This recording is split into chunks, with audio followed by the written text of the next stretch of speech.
YTN 라디오 이동현 일정방송 2부 시작합니다. 매주 목요일 2부는 정치권을 뜨겁게 달구는 이슈들을 더 치열하고 더 과감하게 분석해드리는 시간입니다.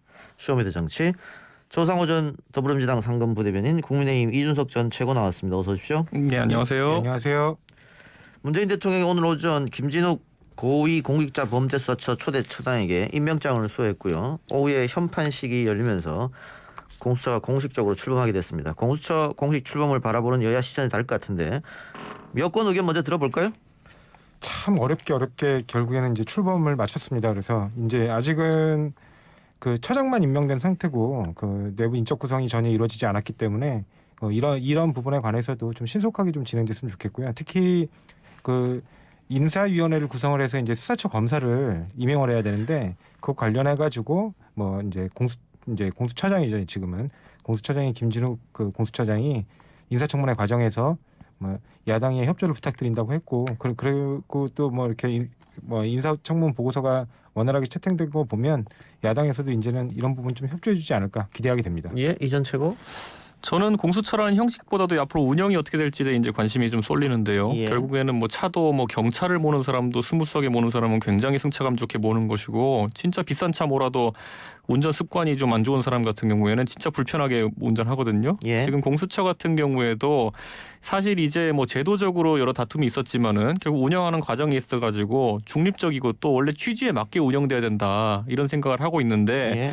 그 김진욱 후보자의 중립성에 대해서는 크게 저희가 이제 문제점을 발견하지 못했습니다. 청문회에서. 예. 하지만은 반대로 이 운영의 의지에 있어가지고는 다소 약한 모습 아니냐. 뭐 순천지청 사이즈밖에 안 된다. 그러니까 우리가 모든 사건을 다 할 수 없지 않느냐. 뭐 이런 식의 발언이라든지 뭐 이런 것들 같은 경우에는 다소 좀 우려를 낳게 합니다. 김진욱 후보자 청문회에서 뭐 크게 문제된 건 없었던 것 같은데요? 근데 이제 그런 거죠. 아까 말했던 것처럼 결국에는 지금 뭐 이 권력 수사라는 것은 첫째로는 굉장히 뭐 기술이 필요한 부분이고요. 왜냐하면 과거에 중수부나 특수부가 하던 정도의 수사력을 보여줘야지만이 이제 사실 핵심 권력을 수사할 수 있는 것인데, 김진욱 후보자가 수사에 대한 경험이 좀 부족한 부분도 있고, 두 번째로는 그 아까 제가 소개했던 것처럼 그 후보자 본인이 밝혔던 것처럼 이 조직이 작다라고 이제 먼저 이제 사실 밑밥을 까는 모습을 보였기 때문에 과연 지금 제기된 그 정권의 과연 핵심 비리들에 대해 가지고 성역 없는 수사를 할 수 있을지 약간 우려가 되고 있습니다. 사실은 과거의 중수부 사이즈도 이 정도예요. 그 나중에 그 확대되었을 때가, 그러니까 그 사이즈가 작다고 보기는 어렵고요. 중요 사건에 집중하겠다라는 의지로 보입니다. 예. 그다음에 또 김진욱 후보자가 이제 본인이 스스로 이제 헌법 재판 연구관 출신이기 때문에 과거에 검찰이 해왔던 관행 중에 악습이라고 보이는, 그러니까 예를 들면 뭐 먼지털이식 수사라든가 아니면 뭐 사람을 이렇게 모욕 주는 수사라든가 이런 부분에서 좀 벗어나서 적법 절차를 충분히 지키면서도 충분한 성과를 내는 그런 수사를 보여주길 기대합니다. 수사 경험이 없다. 이 부분은 계속해서 지적된 부분인데요. 네, 사실은 근데 이 공수처장이란 자리가 수사를 직접 하는 자리는 아니거든요. 예. 결국에는 얼마나 그 수사처 검사들에게 힘을 실어주고 때로는 뭐 이제 외풍으로부터 그것들 막아주고 그런 부분들에 더 이제 역할이 큰 거기 때문에 과거 판사로서의 경험이나 물론 또 옛날에 그 1호 특검에서 또 수사관으로 활동한 예. 경력도 있지 않습니까? 예. 그렇기 때문에 그런 것들을 고려하면 그 실제 실무 경험 자체가 부족하다는 것은 문제가 되지 않는다고 생각합니다. 그래서 뭐 방금 뭐 조상호 의원 이야기처럼 그런저런 이유 때문에 공수처장보다 사실은 차장이 더 뭐 중요한 위치 아니냐 뭐 이런 얘기도 있더라고요. 앞으로 어떻게 됩니까? 당장 조직을 꾸리려면 이제 차장도 임명해야 될 테고. 그렇습니다. 뭐 이제 수사관도 뽑아야 될 거 아니에요. 예, 일단은 그 법상 차장 같은 경우는 바로 이제 그 공수처장이 이제 본인이 검토를 해서 그 공수처장의 재량으로 제청을 하게 돼 있습니다. 그래서 대통령께서 임명하시는 거고요.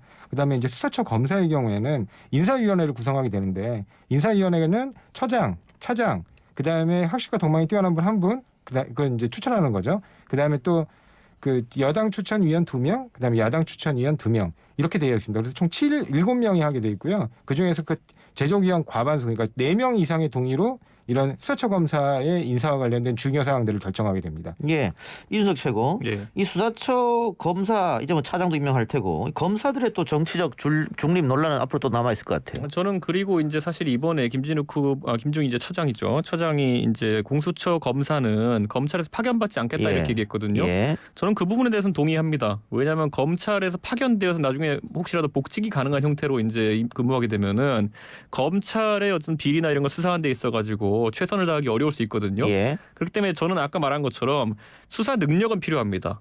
예, 수사 경험은 있어야 되는 것이고 다만 검찰 조직과는 분리된 사람들이 왜냐하면 공수처 검사라는 것이 한번 임용되면 3년 동안 이제 임기가 보장되고요. 예, 그리고 3번에 걸쳐서 재임용 될 수 있습니다. 그렇기 때문에 9년의 임기를 사실상 보장받을 수 있는 것이기 때문에 공수처라는 조직에서 본인이 어쨌든 계속 성장하겠다는 의지를 가진 사람들이 있어야 된다 저는 이렇게 보거든요. 아, 그렇기 때문에 저는 이 부분에 있어가지고는 공수처장의 의견에 동의하고 다만 아까 말했던 것처럼 굉장히 어려운 수사를 해야 되는 조직인 만큼 수사력은 담보되어야 된다. 그게 인사위원회에서의 주요 쟁점 사안이 되지 않을까 생각합니다. 예, 알겠습니다.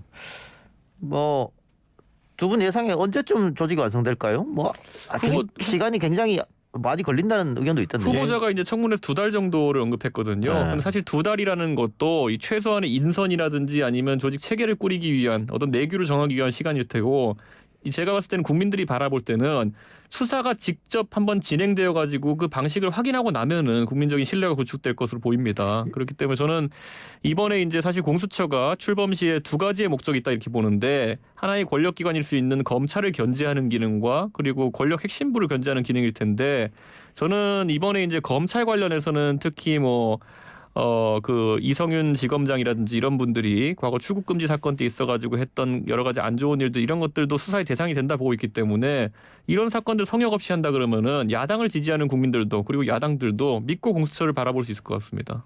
지금 사실은 근데 지금 그 수사처 검사만 25명이고요. 거기다가 수사관 40명, 그다음에 행정직원 20명 해가지고 그 공수처장 포함해가지고 정원이 총 87명이나 돼요. 그래서 그 87명이나 되는 조직을 2개월 안에 꾸리기는 현실적으로는 조금 어려울 것 같고요. 그건 이제 상당 부분 시간은 걸리겠지만 이제 순차적으로 진행할 것으로 보입니다. 그리고 아까 말씀하신 것 중에 뭐 예를 들면 뭐 이번에 그 김학의 출국 금지 사건 관련해서 그런 부분이 공수처가 수사하는 게 어떻겠냐 이렇게 말씀하시는 것 같은데 그건 아마 지금 검찰이 굉장히 의지를 갖고 하는 것 같습니다. 오늘도 뭐 아마 압수수색 있었던 것 같습니다. 예. 그래서 그거 지켜보시면 될 것 같습니다.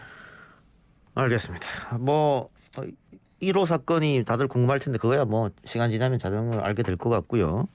어제 3개 부처에 대한 개각이 있었는데 민주당에서는 당연히 호평이 나왔고 민주당을 제외한 야당은 다 이제 악평이 나왔던데 두 분 이번에는 야당 얘기부터 들어볼까요? 저는 기본적으로 이번에 교체 수요의 핵심은 결국 강경화 장관과 그리고 이제 박영선 장관. 박영선 예. 장관은 출마에 의한 이게 교체니까 예. 이건 넘어가고. 근데 예. 강경화 장관 같은 경우에 이 외교 관련해 가지고 예. 지금까지 무능에 대한 지적이 끊임없이 있었거든요. 예, 근데 이번에 저는 뭐 일부 언론에서 얘기하는 것처럼 김여정 때문에 그렇다 저는 이건 동의하지 않습니다. 예. 근데 거꾸로 바이든 행정부의 출범과 더불어 가지고 우리 외교의 궤가 완전히 바뀌는 것이 아니냐. 거기에 대응하기 위함으로 보이거든요. 예, 근데 왜냐하면 지금까지는 우리가 북한 대북 관계에 있어가지고 미국과의 양자 논의를 통해 가지고 항상 특사나 이런 어떤 본부장 이런 사람들이 미국에 가가지고 의견을 교환하는 형태로 이제 양자 간의 대화로 이루어졌었는데 바이든 행정부가 출범하면서 천명한 것이 다자간의 외교를 강요하겠다 이런 얘기를 했어요. 그러면서 이 동아시아에 대해서도 한국과 일본 등 동맹국들의 의견을 잘 청취하겠다 그랬기 때문에 앞으로 다자 외교가 좀 더 중요해지는 것이고 그랬을 때는 우리 외교의 대표자 그런 다자간 회담 외교의 대표자가 어떤 역량을 가졌는지가 굉장히 중요합니다. 예. 그렇기 때문에 저는 뭐 강경화 장관이 뭐 통역 경험이나 이런 것 때문에 영어도 잘하고 뭐 이런 건 있겠지만은 사자 외교에 있어가지고는 지금까지 이제 전문성을 좀 부족한 걸 많이 노출했고 예. 특히 안보 관련해서는 여러 가지 크고 작은 실수가 있었거든요. 예. 예를 들어 우리가 F-35 전투기가 없었던 시절에 갑자기 F-35가 날았다고 이제 해가지고 국회를 들쑤셔놓은 적도 있고. 그 핵에 대해 전략 핵과 전술핵을 구분하지 못하는 그런 실수도 있었고 그런 것 때문에 전 앞으로 다자 외교에 있어가지고는 사실 그 양자 간의 대화보다는 좀 더 이제 격식 있고 내용에 대해 가지고 디테일을 아는 사람이 대표로 나가야 된다 이렇게 보기 때문에 저는 그런 측면에서 당연히 필요한 그런 어떤 개각이었다 이렇게 바라보고 있습니다. 강경화에서 정우영으로 바꾼 건 뭐 잘한 개각이다 이렇게 보시네요. 이미 했었어야 되는 건 좀 늦어진 감은 있지만은 어쨌든 예. 바이든 정부의 출범과 더불어 가지고 외교의 궤가 바뀌는 상황 속에서 적절한 선택이다 봅니다. 뭐 친문들만 또 썼다 뭐 이런 지적도 있던데요. 뭐 부엉이 모임 사람들만 쓰고 그거는 뭐 있다, 황희 이제 네. 후보자라든지 권칠승 후보자 같은 경우에는 현직 의원이고 무엇보다도 해당 분야에 대한 전문성이 사실 좀 미약하다는 지적이 있기 때문인데 예. 저는 뭐 이거는 정권 말기에 들어서 가지고 지금 인선에 있어서 어려움이 있는 정도로 이해하면 되지 않을까. 왜냐하면 지금은 이제 1년 정도 남았기 때문에 예. 어떤 학자나 이런 사람이 들어와가지고 자신의 철학을 펼쳐 보이기엔 시간이 부족하고 예. 다만 집권 후반부에 레임덕이나 이런 걸 방지하기 위해 가지고는 대통령의 강한 어떤 통제가 필요한 상황이기 때문에 그런 게 있었다 이 정도로 이해하고 있는데 어쨌든 문재인 정부가 앞으로 이런 인선으로 인해 가지고 새로운 정책 방향성을 보여주긴 좀 어려운 상황이 됐습니다. 예. 알겠습니다. 근데 사실은 뭐 지금 좋은 말씀 많이 주셨는데요. 뭐 정의용 이번에 장관 후보자 같은 경우는 과거 이제 클린턴에서 오바마로 이어졌던 그때 당시 외교안보 라인들이 대거 복귀됐기 때문에 그 외교안보 라인을 실제로 상대해본 경험이 있는 장관 예. 인물을 장관으로 이제 교체하는 거죠. 사실은 뭐 강경화 장관이 특별히 뭘 잘못했다나 아니면은 강경화 장관이 계속해서 장관직을 수행하는 게 부적절하다 뭐 이런 의미보다는 강경화 장관이 주로 이제 트럼프 행정부의 그 외교안보 라인들과 어떤 라인들을 구축해 왔다면 이제 그 부분에 대해서 좀 변화를 줄 필요가 있다. 그렇게 판단하는 것 같고요. 아마 강경화 장관은 그 이후에도 여러 가지 부분에서 특히 다자외교에 관해서는 과거 유엔에서 일하던 그 훌륭한 경력도 있기 때문에 그런 부분 다 전체적으로 고려해서 현 정부에서 계속 그 외교안보에 관한 중요한 의견들을 제시할 거라고 봅니다. 그다음에 황희 이번에 장관 후보자라든가 권칠수 장관 후보자 같은 경우는 그 중소벤처 기업 관련된 그 상임이나 아니면 기타 여러 가지 당내 활동들을 많이 해왔기 때문에 그 부분에 대한 이해도가 굉장히 높다고 보고 있고요. 황희 장관 후보자 같은 경우도 워낙 개인력이 뛰어나고 추진력이 높이 인정됐던 일반적으로 의원들 사이에서 그런 평을 듣던 분이시기 때문에 이제 문재인 정부 말기에서 장악력을 갖고 문화체육관광부의 주요 현안들에 대해서 마지막까지 힘이 떨어지지 않게 강력하게 드라이브 걸면서 여러 가지 정책들을 추진할 것으로 봅니다. 근데 조상호 대변인 혹시 문재인 정부의 그렇게 강력하게 추진해야 될 문화 정책이 뭐예요? 지금 저희들이 하고 있는 여러 가지 것들이 있잖아요. 뭔데요? K-팝이라든가 K 음식이라든가 뭐 여러 가지 K-푸드라든가 여러 가지 문화 지원 정책들을 하고 있잖아요. 그 지원 정책들이 후반기 아니면 이제 정권 말기에서 동력이 떨어지지 않도록 강력하게 뒷받침할 거라고 봅니다. 예, 뭐 제가 뭐 하는지 몰라서 물어봤습니다. 예. 그런데 황희 장관 후보자는 좀 전문성이 결여된 거 아니냐 이런 지적은 있는 것 같은데요. 예, 뭐 일단 그 활동 상임위에 대한 경험이 없다거나 뭐 그런 부분들을 지적하고 있는 것 같은데요. 이제 사실은 그런 부분이 아니더라도 과거 뭐 참여정부에서 청와대에서 근무했던 시절도 그렇고 그다음에 현재 국회의원을 이제 재선을 하는 동안에도 여러 가지 정책 기획 능력에서는 탁월한 능력을 보여줬기 때문에 그런 부분들을 좀 높이 평가하신 게 아닌가 합니다. 알겠습니다. 5분 남았는데 주제를 좀 바꿔서 그 국민청원 게시판에 알패스 이용자들을 강력히 처벌해달라. 그러면서 알패스 처벌법을 만들자 이런 얘기가 있었다고 하는데 무슨 얘기입니까? 일단 이준석 최고 좀 설명 좀 해주세요. 그러니까 저희가 과거에 이제 작년에 이제 엠번방 사건이라든지 이런 걸 겪으면서 최근에 주범들도 이제 형량이 나오고 이렇게 했는데요. 이게 사실 굉장히 사회적으로 이제 성착취물에 대해 가지고 경각심이 높아지는 계기가 됐습니다. 예.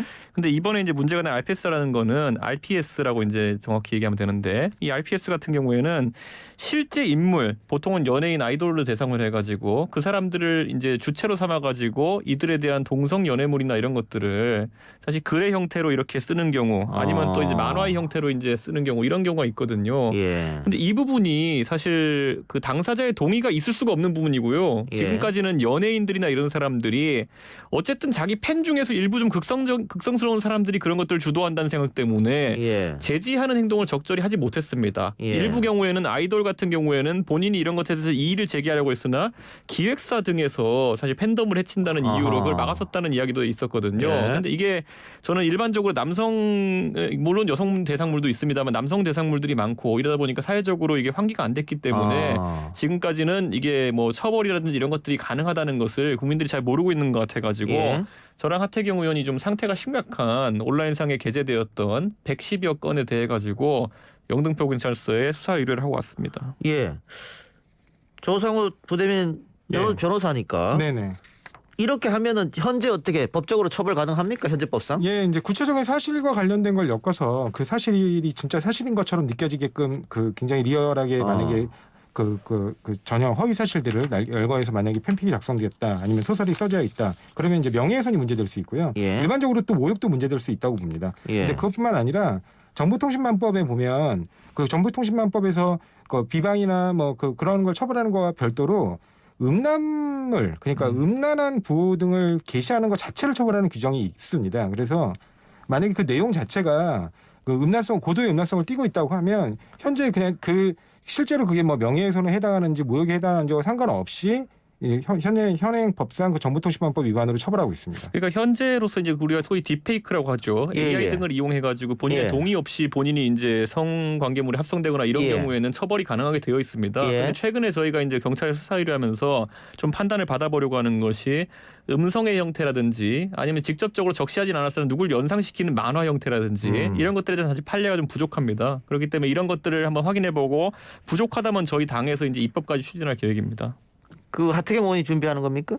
이미 입법을 준비해서 이제 진행했고요. 예. 지금 이제 결국에는 현행 법으로 처벌이 가능한 부분도 있고 예. 좀 세워나가는 부분도 있기 때문에 지금 제보 들어오는 유형을 보면 너무 다양해가지고 예. 저는 이번에 음성을 이용한 건 색테라고 하는 그 섹스 테이프라는 어떤 것의 줄임말이었는데 이것은 본인의 어쨌든 성관계 음성을 연상시키는 이런 음란물이거든요. 그런데 이게 음성에 대해 가지고는 처벌 규정이 모호하다 또 이런 얘기가 있고 아직까지 사례가 많지 않습니다. 그래서 저희가 이런 것들 광범위하게 수집하고 제보도 많이 받고 있습니다. 일단은 음성 부분도 아까 제가 말씀드린 대로 이게 정보통신망을 주로 이용할 텐데 예. 정보통신망을 이용하는 경우에는 정보통신망법상 음란보호에 해당하기 때문에 음란보호가 꼭 뭐 시각적인 거에 한정되지 않습니다. 음향도 포함하고 있거든요. 그래서 그런 부분으로 일단 처벌은 가능한데 만약에 그 처벌 수위가 너무 낮다. 왜냐하면 지금 1년 이하의 징역이거든요. 예. 그래서 처벌 수위가 너무 낮다고 한다면 그 부분 뭐 개정을 통해서 해야지 자꾸 특별법을 새로 제정하는 방식으로 가는 건 그다지 바람직한 건 아니라고 생각합니다. 저는 이번에 정의당의 이제 김종철 대표께서 여기에 대해서 얘기하면서 이제 성별 여성 혐오가 발생하지 않았으면 좋겠다 이렇게 얘기하는데요. 예. 왜냐하면 이건 RPS의 주요 생산자가 여성이고 소비자가 여성이기 때문에 예.